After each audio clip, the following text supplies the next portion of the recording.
Hello, and welcome to Storytime at Park River Bible Camp. My name is Kari, and I will be reading today a book called Red Roses that I wrote when I was about 10 years old. I wrote it because I was very curious to why red roses were red and what made roses a certain color. And so I hope this story can inspire some of you to go out and write your own stories about the world around you, and that maybe you can find just something as simple as a flower or a tree to create a whole world from. This story is more suited for kids from 3rd to 6th grade. It does mention 2 kingdoms going to war and someone passing away in it, just for your information. Red Roses by Kari. Once upon a time, there lived a beautiful land of kings and queens, of knights and princesses, of castles and treasure. But not all who lived there were good and thought of how to show love to their neighbors. There was a prince from a faraway kingdom named Armand. He was a strong prince who had won many battles and brought victory for his kingdom. But he did not listen to what others told him. In another kingdom nearby lived a princess named Diantha, who was as sweet as honey and spent her days picking flowers for all the people of her kingdom. She always knew where the most beautiful and colorful flowers were to bring back home. One evening, Armand was walking along a worn path with flowers on the sides and saw Diantha. She was wearing a long pink dress picking flowers and weaving them into the braids of her hair. Armand walked over to her and asked, "What is your name?" Diantha looked up at him and told him her name and went back to picking flowers again. Armand saw that she did not want anything to do with him, so he walked away angered and swore that he would make Diantha fall in love with him. He would have the most beautiful princess on the whole earth. This would not be easy, though. The kingdom Diantha was from did not like the kingdom Armand was from. When Diantha came home that evening to tell her mother of the man she met, her mother told Diantha to never speak to Armand again while she was out picking flowers and to find new patches of flowers to pick. To be honest, I think I would do the same thing if I was Diantha's mother. Armand doesn't seem like a good prince. But let's keep reading on. Every day, Armand would go out to find Diantha and to try to make her fall in love with him, with his charming looks, his many castles, and his stories of victories in battle. He never succeeded, though, because Diantha would always look away and continue picking flowers. Armand got so angry he sent his trusted friend Theron to get Diantha to like Armand, even in the slightest bit. Theron would try day after day, but Diantha would just ignore him too.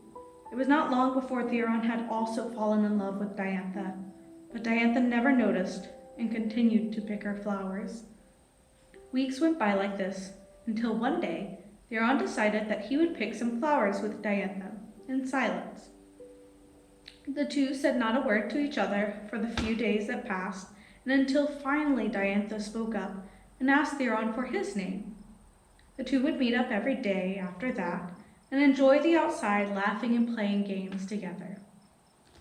I'd like to say Theron seems like a better guy, but he is Armand's best friend, who is also in love with Diantha.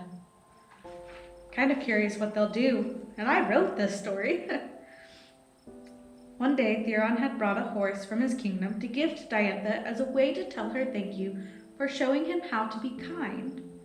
He had never learned that from Armand, who always took what he wanted instead of asking for it kindly.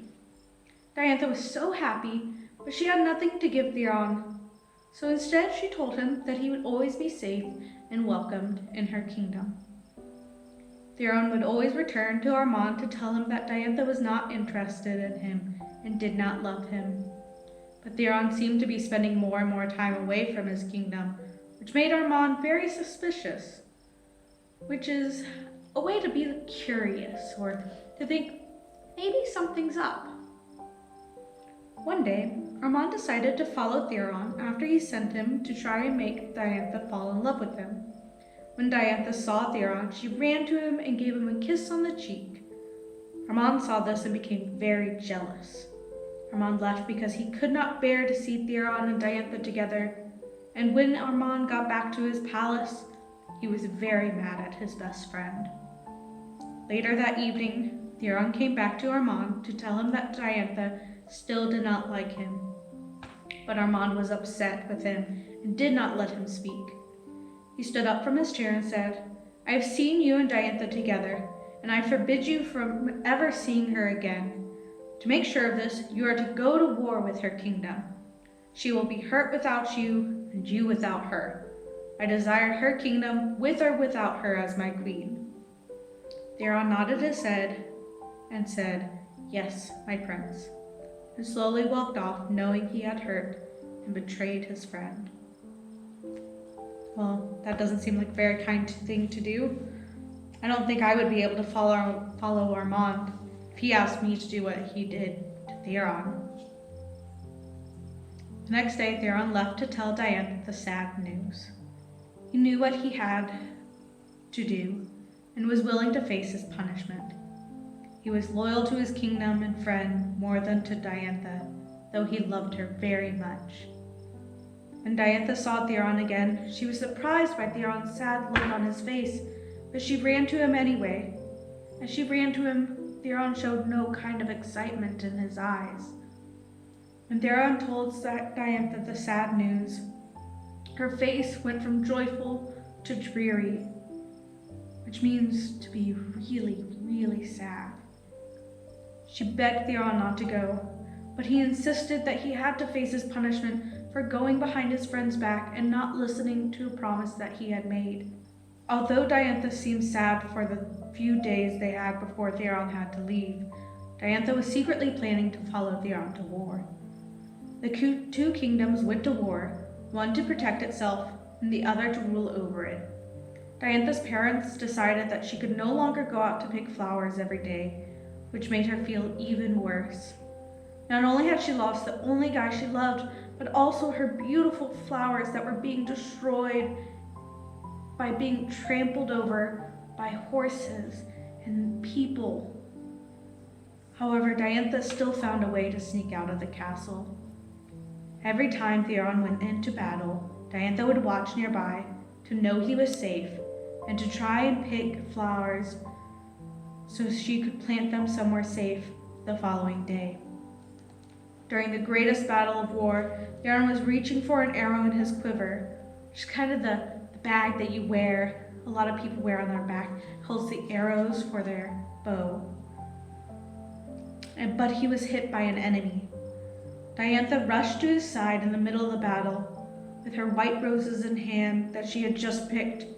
Her heart sank when she saw where he had been hit and knew there was nothing she could do. She leaned over him crying, hoping he would make it through somehow. Theron pushed her head up to where he was looking her in the eyes, wiped her tears away, and said, "Even when I'm gone, my love for you will only grow." He closed his eyes just as both kingdoms had retreated to their camps. Diantha placed her flowers on Theron's chest and held his hand in hers. Slowly, the white rose petals turned red. Diantha wept by his side until the sun began to set. I can't believe that Armand would let his best friend get hurt like that. I mean, Theron loved Diantha and really tried to get to know her and enjoy the things that she enjoyed. But Armand, who just tried to force Diantha to love him, wasn't the one who got hurt. It was his best friend. Armand had seen what had happened on the battlefield and knew what he had done was wrong. He had been too selfish to be happy for his only friend when his only friend had found love. Armand soon came over to Theron and Diantha. Armand leaned over Diantha and asked, "I would like the honors of taking him back to my kingdom if I may." Diantha looked up to Armand and sadly said, "You have taken away the love of my life for your own selfish reasons. You have destroyed my flowers that make me happy, and you have broken my heart. You will never have my kingdom. Call off your men and go home. Diantha turned away as Armand began to realize that he could not continue to take whatever he wanted, especially love. Armand dug a hole near where Theron was laid and put him there with his flowers in hand. Armand and Diantha left soon after to return to their camps to tell them that the war was over. Diantha would come back every day to plant all the flowers she had saved from the war until the field was a rainbow of flowers. However, the only flowers that would bloom where Theron lay were red roses with thorns on the stems to protect them from anything that would harm them or try to pluck them from the bushes. Soon, red rose bushes began to spread across both kingdoms and were carefully picked for those who loved each other. The flowers would grow across the entire world eventually, so everyone would know how much Diantha and Theron loved each other, and to never think of just themselves, for love is meant for all who have kindness in their heart. The end. I love reading this story to people because it reminds me of how we should not think of only ourselves when we love someone else. We should try to enjoy what our friends and family like too, not just what we like. The story also shares that even when people that we love, like friends or family, leave, our love for them stays and even grows like the flowers did. It is good to tell the people you love that you love them. So I invite all of you to show someone how much you care for them, or even to pick a flower for them and give it to them. Make sure to come back on Monday for Storytime with Carmen. We pray that everyone has a blessed day and that you experience God's love today. Stay safe from all of us here at Park River Bible Camp.